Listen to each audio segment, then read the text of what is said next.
most intimate that you've shared? Well, dun sa Netflix, I shared some stuff na may nakahook ako na gusto kong ihian, mga ganun.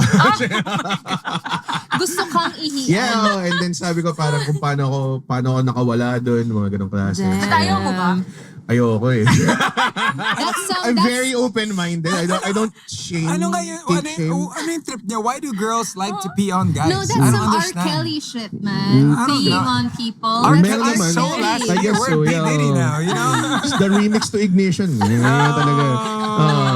Pero merong mga lalaki kasi na gusto yun. Yeah, meron talaga. Meron. It's parang Yeah. you can Okay. subgroup it Not under. me, not me. Like I have a I'm friend. not sure, like, Not me. Not we me. all I'll have a tell you friend. if it's me, Yeah. I'll tell you. It's based from my friend. Kasi she told me, meron daw siya nakadate na guy. Guy naman. Basketball player. Wow, okay. That narrows Sabi it down. niya, nagulat daw siya kasi sinabi daw nung guy sa kanya na, pee on me. Yeah. Meron talaga. Parang siya, parang, who will I do that? Saang parte siya nagpapaihi? Sa face. Sa Oh, sa face? Yeah. Damn! Hindi ko alam. I don't know what they do with it. My asked goodness. I her, got out of was there like, before I found out. how? Does it taste like Gatorade now? You know? Yeah. It quenches the I'll ask thirst. her, I'll ask her. I don't know, man.